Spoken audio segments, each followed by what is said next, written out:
a minute. So the title in the abstract book is wrong, and this is the correct title.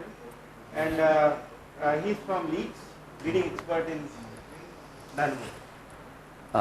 Thank you, Mahendra. Thank you to the organizers for such a nice conference in such a nice place. Yes, so I'm not going to talk about the Ekman layer, as it says on the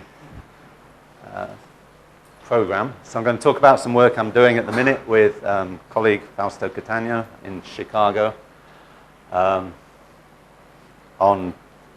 infinite Prandtl number dynamos. So this is the real Prandtl number. It could have been the other one as well, actually. We'll come to that. So the motivation, in some sense, was the Geodynamo. In particular, what the scale of the Geodynamo should be. So we heard yesterday, we heard some nice talks on the Geodynamo. So if you just look at rapidly rotating convection, for example, then the scale of the cells is Ekman number to the third. So if you say the characteristic scale is the depth of the outer core, Ekman number is 10 to the minus 15, say, then this is a 10 to the minus 5 of the depth of the core, which is tiny. Right? It's 20 meters. Okay. So you then can say, can I drive a dynamo with cells on that size? Well, you can work out the Reynolds number on that size. Given, in Chris's talk yesterday, he spoke about waves and advection. I think Chris's conclusion was that what we saw at the patches near the equator were probably advection. So that's where that, if they're waves, then this is even smaller, right? So if you say that those patches that we see at the equator are advected, then that's roughly their velocity. It's the velocity of a snail. It's actually the velocity of a very lethargic snail. And we can get an estimate for eta, and then we get this estimate for Rm. So if you took that 20 meters, then you still got a very small Reynolds number. So that leaves you a couple of choices. Either you say, can we drive a dynamo with a very small Reynolds number on that scale? Well, you can have a dynamo with a very low Reynolds number, a kind of true mean field dynamo of the sort looked at a long time ago by Andrew Soward and Steve Childress. Alpha would scale with Rm. The magnetic diffusion would scale with eta times a length squared, a pi squared, not a long length, k squared. And so it's conceivable. We have no idea what this would be. I suppose it's conceivable that this might work. I don't think people really pursue this line of argument. But I suppose it could work. If not, what do you have? You've got to make the scale bigger. You've got to make the velocity scale bigger to get you an Rm which is sensible. Okay. So there's two ways, really, in broad brush approach. There's two ways you can make the scales bigger. You can either seek to do it hydrodynamically, or you can seek to do it hydromagnetically. So this is just a couple of slides on what I'm not going to talk about. Okay, this is one possible solution. So Chris and our postdoc Céline Gavili have been looking at rotating convection, plane layer, Boussinesq, rotating convection. What we found, which we thought was quite interesting, was that even hydrodynamically, you can get large-scale vortices. So these very small scales here would be the Ekman to the minus third scales, but over a reasonable length of time, what we found was a kind of instability, a conglomeration of these small-scale vortices into a large-scale vortex, which as far as we can tell, at least in this plane layer geometry, is as large as the box will allow it to be. So even hydrodynamically, you can shift the scale. You could then ask, having shifted the scale hydrodynamically, how does that work as a dynamo? And we looked at that. There's a recent PhysRevE paper.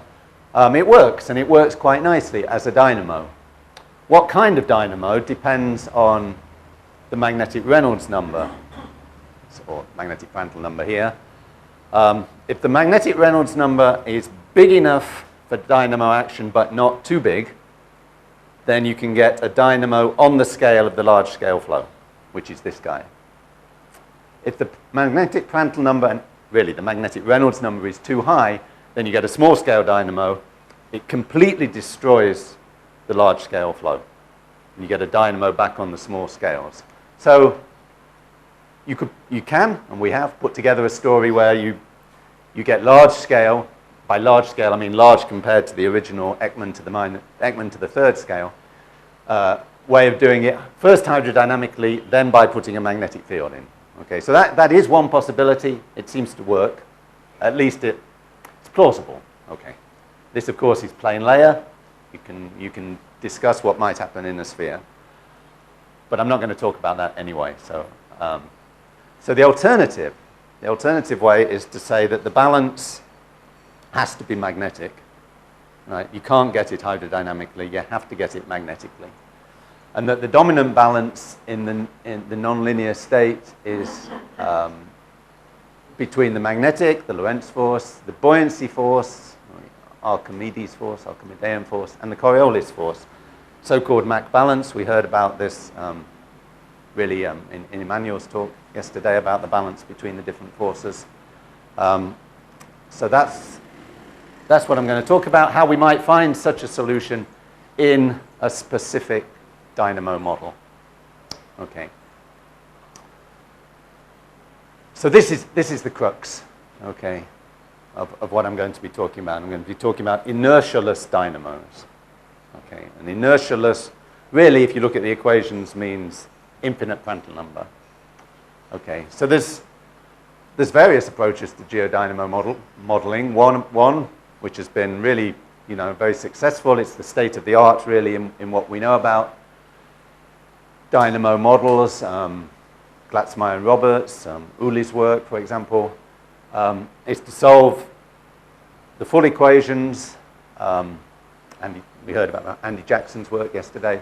Full equations at ever smaller values of the Ekman number. And the hope, really, is that we've got to get to a stage where the Rossby number is small. Okay, because we know, at least if we believe those numbers that I put up earlier, the Rossby number in the Earth is minuscule. It's really minuscule. Not surprising, right? I mean, something is going around at 1 millimeter per second, and then is moving at that, and then but the Earth is whizzing around in a day. It gives an incredibly small Rossby number. Inertia cannot be important in the Earth's dynamo. So really, you need to get to a computation where inertia is not important. So we're just going to lob it out from the beginning. That's a crude thing to do. It certainly won't be important if we get rid of it. So that's what we're doing. We're doing this more drastic approach. We're just going to drop it. Okay. Which formally, you can just drop it and kind of keep everybody else in. But formally, this really is the limit of infinite Prandtl number. So, okay, I'll come to the equations in a minute. Let me just show you the setup. I guess I should have had the equations. The equations are going to be here. So the setup that we're going to look at is the most standard computational, non-trivial setup you can have for a dynamo, which is rotating Rayleigh-Benard convection. It's been looked at in various guises, going back to Soward and Childress in the 70s, really. So we've got a 3D layer rotating about the vertical, Boussinesque, stress-free, impermeable, fixed temperature, perfectly electrically conducting boundary conditions. Okay, so it really is the most straightforward, in a way, non-trivial dynamo calculation you can do. Non-trivial, I mean, you're solving all the equations. Okay, and there's some there's some merit in having a very simple system in that you can look at it in detail, and you can look at turbulent flows and things like that. And okay, conceivably important parameter is the aspect ratio. Okay, it's a square box, lambda by 1. Okay, so these are the equations that we're going to use. Okay, before we take any infinite Prandtl number, if we scale the magnetic field in this way, okay, and we scale the times, the time and the length obviously, times with the thermal time, which is typically what you do in thermal convection, then you get these equations, okay, where the Prandtl number sits outside, the inverse Prandtl number sits in front of the inertial terms, okay. So we're going to let the infinite Prandtl number become infinite, so this term here, or both these two terms will just go.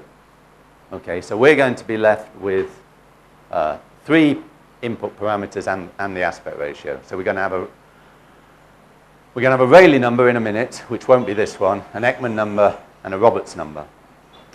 Okay, so if we let the Prandtl number go to infinity and multiply this equation by E, then you can see that E times the traditional Rayleigh number is going to be the thing of note, which people typically use in this game, which is a kind of rotational Rayleigh number. Okay. And mathematically, computationally, it changes the game considerably. Okay, so instead of having a prognostic equation for the momentum, for the velocity, where you have to step forward in time, you have a diagnostic equation for the velocity. So you just step the magnetic field and the temperature, and then you have to invert this for u keeping div u equals 0, okay, which is doable, though slightly messy. Right, so this is, maybe I should just say one thing. Under the traditional way, I reckon, of scaling B, if you're just doing a rotating convection dynamo in plane layer, you typically scale the magnetic field with this, like a thermal scaling, okay, so that you have nothing there, okay, so you have a 1 there, not a nothing, you have a 1 in front of the Lorentz force and a 1 in front of the inertial force terms. That's the standard way of doing it. Of course, if you take that and you just let the Prandtl number go to infinity, then you don't have much of a magnetic problem because this term drops out. So the only way to get the magnetic field back in is to scale it with Prandtl number to the half, which you're letting go to infinity. So in some sense, the field is big. Okay. Another peculiarity of this thing is that you have to be very careful if you talk about how big is the energy, how big is the magnetic energy. So you take the magnetic energy over the kinetic energy, okay. So these are the dimensionless quantities which will emerge from the code. Then the ratio looks like this, okay, which looks like this, Prandtl number over Ekman. And the Prandtl number is going to infinity. Okay, so it makes no sense, in some sense, to talk about equipartition. Okay, you've got to talk about something else. You've got to talk how big the Lorentz force is, for example. So you can work out b squared over u squared. It will emerge from the code. But not clear that it means anything. Okay. Right. So what do we have and what don't we have in this system? I think Chris had this actually yesterday, but I'd already written these slides, so we'll have it again. What sort of waves does this system have? Well, if you look at the dispersion relation, so if you said, if I just stuck in a uniform field and had no buoyancy, what would I get? This is the dispersion relation. I think this is what Chris called MC waves. Yes, and he had different subscripts here, anyway. These are the only sorts of waves you have, okay? So I would call them hydromagnetic inertial waves, okay, some combination of the two. So the full dispersion relation is this, where if the inertial frequency is large, then the waves split into inertial waves and into these waves, these so-called hydromagnetic inertial waves. So our inertial waves essentially have gone off. They've got infinite speed, and we've got rid of them. Okay. Right. So that's the background. Okay, so we're going. Can I just ask, maybe I'm missing the way you're presenting this. On the previous one, if you go back one, you talk about the first equation being diagnostic. Is that the one you're actually going to work with, or are you going to work with the one with the new? No, sorry. Thank you, Andrew, for making that clear. I'm going to work with that one. So, I mean, that one isn't. I mean, you've got to put a constraint. You've got to have Taylor's constraint on J cross B. No, I don't. I've got the Ekman term. Well, No, not well, yeah. No, that's absolutely crucial. still a modified Taylor's constraint. Well, no. It doesn't have to satisfy Taylor's. It doesn't have to. It has to satisfy. Yeah, okay.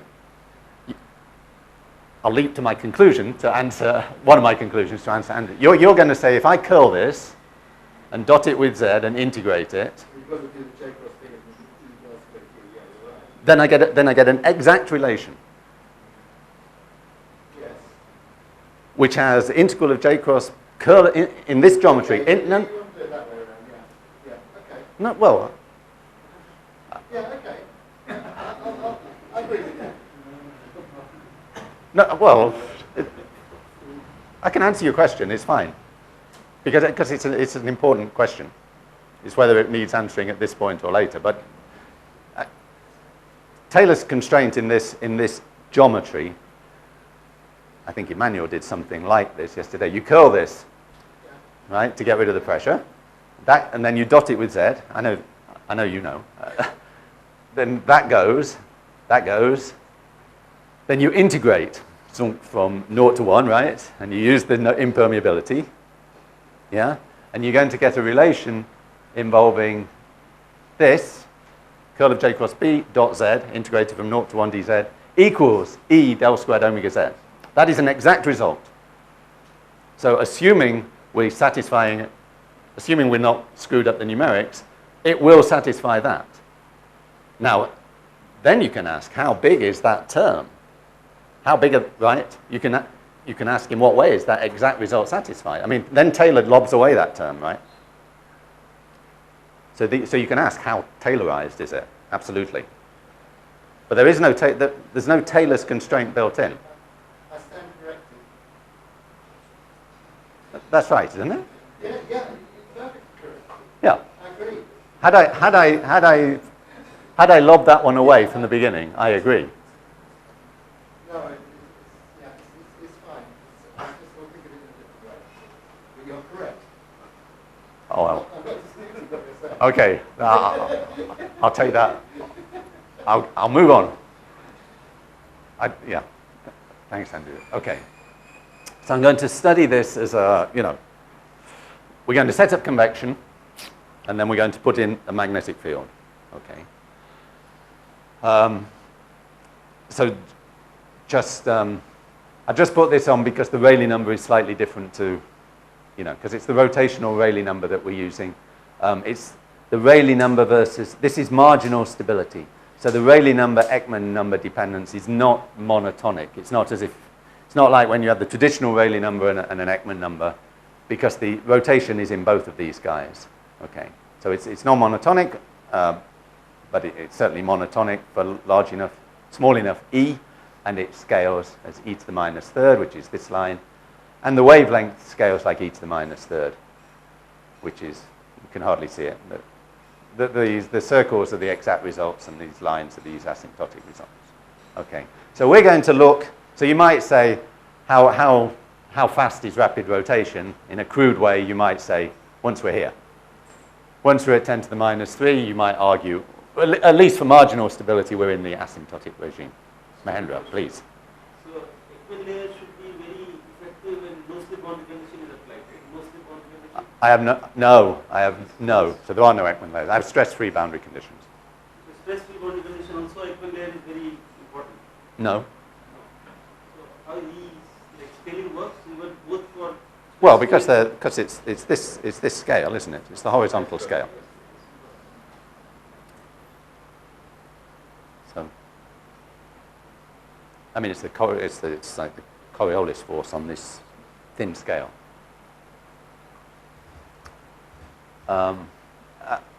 Emmanuel had a slide yesterday in which he balanced the things to get that one. Right. So, but the nonlinear problem actually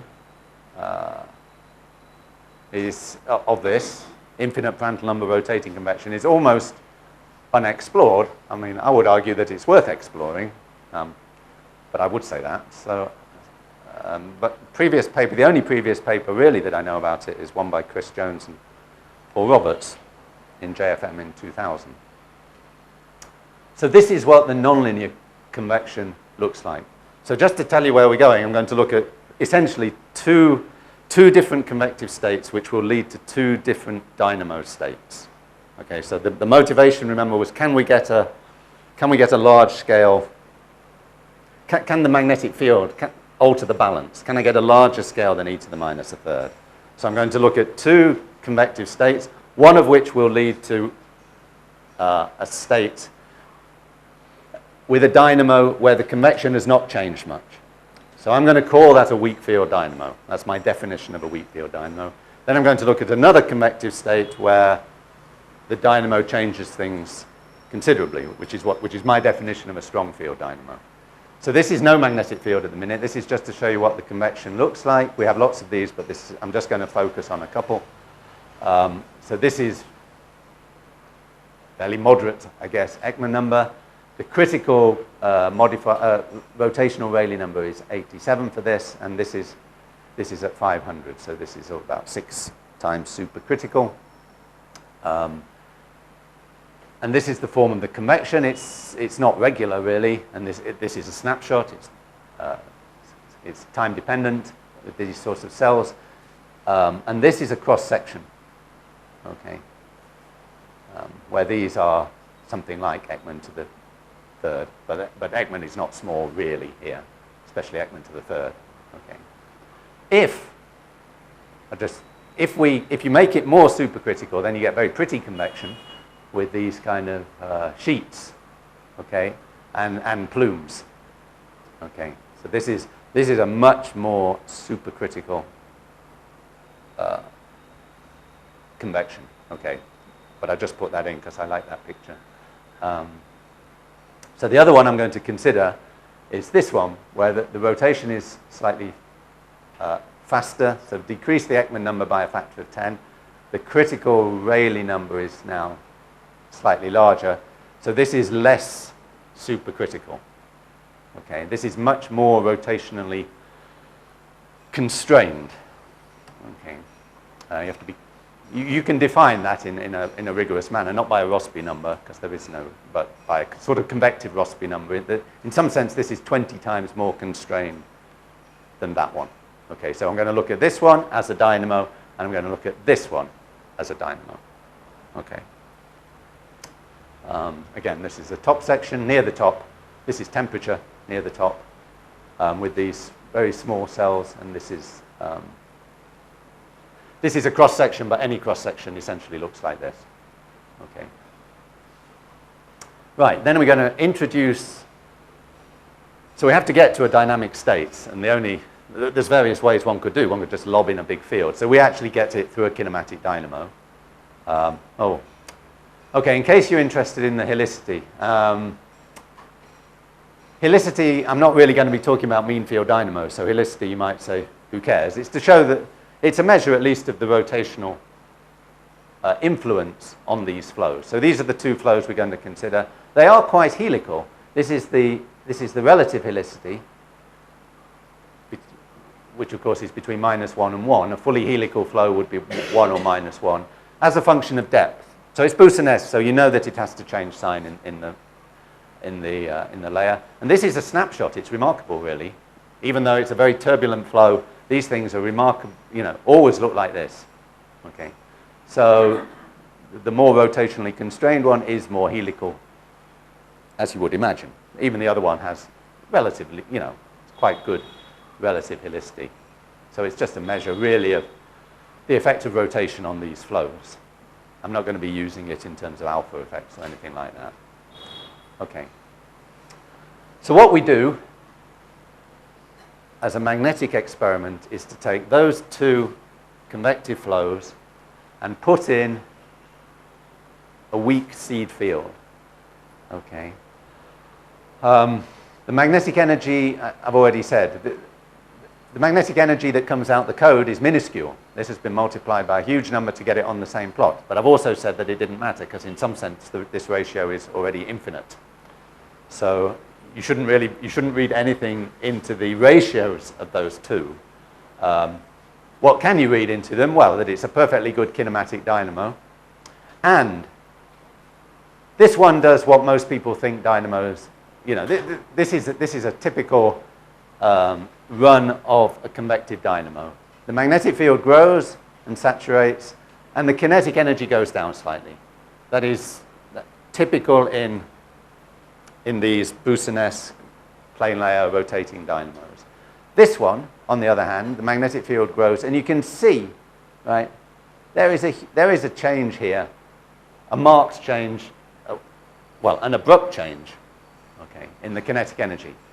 It goes up, which suggests that things have changed. Okay, so we're going to really analyze what the difference is between this dynamo and this dynamo. 5 minutes, okay. But I did take 5 minutes answering Andrew's question.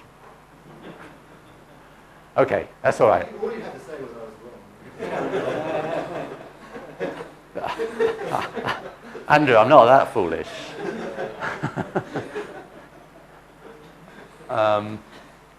Right, so as I've already kind of told you where we're going, so two different types of dynamo emerge. So let me just explain what they are.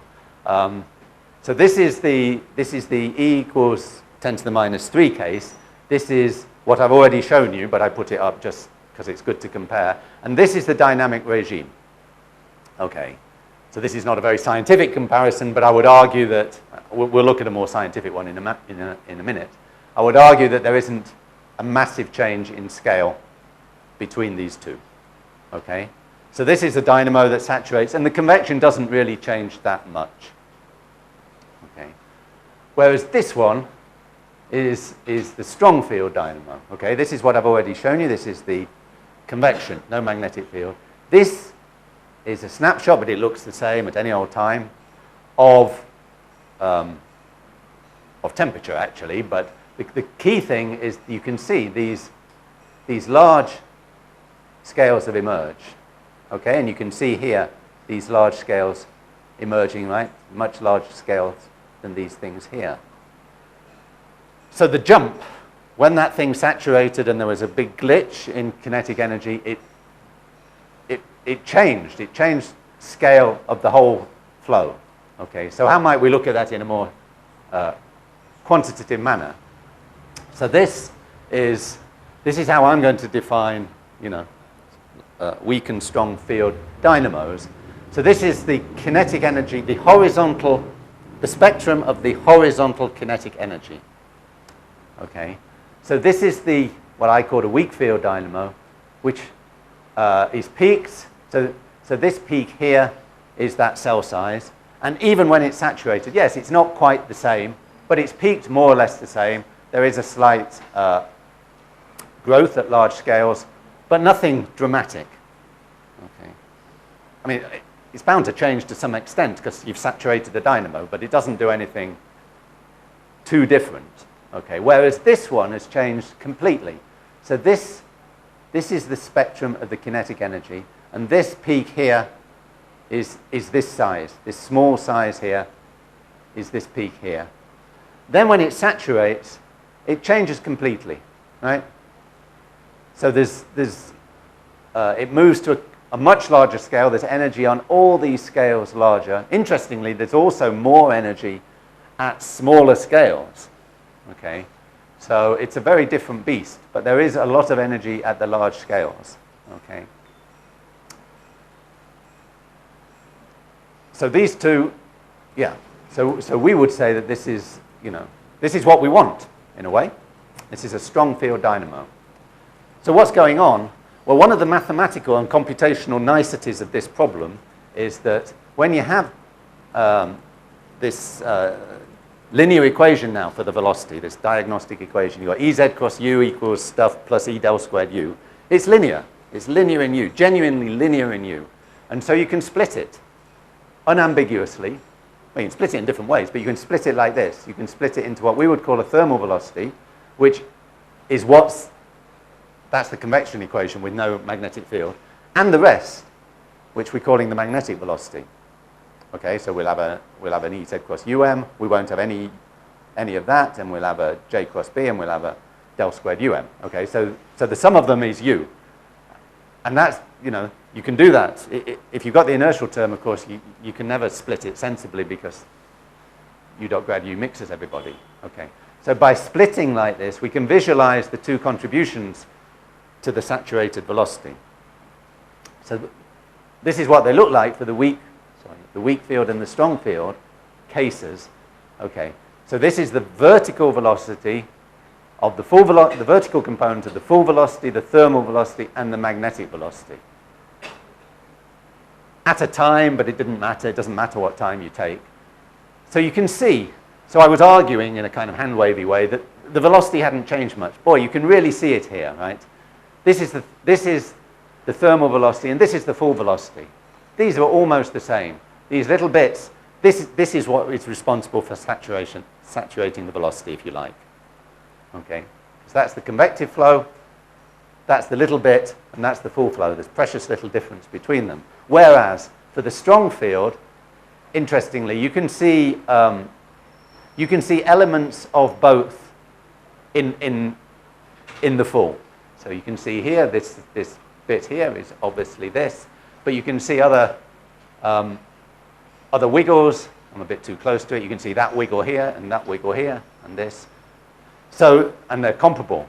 So in the strong field case, the balance really does seem to be between thermal and magnetic, okay? Whereas in the weak field case, it's essentially thermal, with a tiny bit that has saturated the velocity, saturated the dynamo. Okay, nearly done, Mahendra. So we would argue that this is, it's a nice model, I think, of looking at high resolution, turbulent, because you can have big boxes, reasonable Rayleigh numbers and things, inertialess dynamo simulations. And the key thing, I mean, that wouldn't have been very interesting of itself if this hadn't emerged. I mean, this is what we were looking for. We were looking for a strong field. Now, of course, what you'd like to know is where do you get that? We would argue, but we haven't explored it in thoroughly yet. I mean, it seems to me that what you need, rather like for magnetic convection, for the L-Taieb and Roberts result, you need rapid rotation and a sufficiently high RM. Okay, so somewhere between marginal stability and somewhere you will get this. If you keep pushing RM, I think you'll lose it again. Okay, so we think in some neighborhood of, and that's a vague phrase which we've not really worked out yet, some neighborhood of this stability boundary, convective stability boundary, you will get this jump to a strong field branch. Okay, so the argument at the beginning, I said that you didn't want a dynamo on the small scales. You might argue you got to this from a dynamo on the small scales, which is true. So what we haven't looked at yet, which is important to look at, is to work out, again, thinking of what the diagram that Emmanuel drew yesterday, how far back does it go? Okay, in particular, having grabbed a strong field branch by whatever means, and we grabbed it through the kinematic branch, though you can see it was a funny one because it saturated and jumped, so we might have been just able to lob in a big field and still get it. If we track it back, for how long does it persist? Okay. This is the answer to Andrew's question. Taylor, everyone's very bothered about Taylor. Though I don't think Taylor's constraint was mentioned yesterday, strangely. So Taylor's constraint in this geometry, Taylor's constraint normally involves the azimuthal integral of J cross B around a cylinder. In this geometry, it involves the integral of curl J cross B on across the layer. This is exact.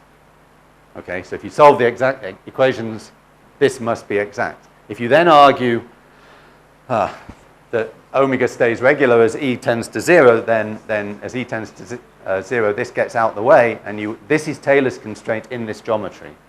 So you can argue, you could discuss whether Taylor's constraint, or the degree to which Taylor's constraint is satisfied, is a good way of categorizing these solutions. So the standard sort of thing you would do is you would look at a Taylorization number, which would be this integral over the integral of this modularized. What I would say is that this is horrible. Numerically, this is horrible because you typically work on the edge of resolution of B or J at most. Then you curl it, right? And if all of this stuff is in the small scales, that is a horrible quantity. And this has to be solved, held on. This has to hold on every line, okay? But I would warn against using this, at least for our sort of solutions, because I think, you know, the small scale numerical noise that you're going to get is going to render this hard to interpret. Okay, I'm done. Thank you. Quick questions and yeah. It seems your approach has something in common with Emmanuel's, because formally, if your Prandtl number goes to infinity and you have a finite Roberts number, your magnetic Prandtl number Yes. always also goes Yes, to infinity. sorry, I should have said that. So it's a little bit in the Yeah. same line. Emmanuel was bothered that 12 or 18 was high. I mean, nothing. Yes, that's right. That's a good point. Yes. This Taylor balance in the plane layer is satisfied separately At each x and y, that's right. Can you say, does the balance look different in the regions where the magnetic flow is dominant? Is it doing something different in the balance? Is the inertia more important there or there? I don't know, in that we're wary of using it because, you know, you have to introduce a curl after the fact, which is another derivative. So really you want your results to be, you really want so much resolution that you can afford yet another derivative. But you're doing more spectrally, right? Yeah. Oh, you can work it out. So it's still truncated. I can work it out. You just don't trust it. But you know, you do it spectrally. You bring in high wave numbers. You bring in the curl, and so you bring in high wave numbers times the small. We looked at it. It's not clear that we were happy with it. So I don't know. So we were happy. Yeah, I mean, we were happy to discuss. Weak and strong in terms of shifting the scale, I think, is unambiguous. Yeah. And it's natural to look at that, but that is a horrible quantity numerically. Okay, so we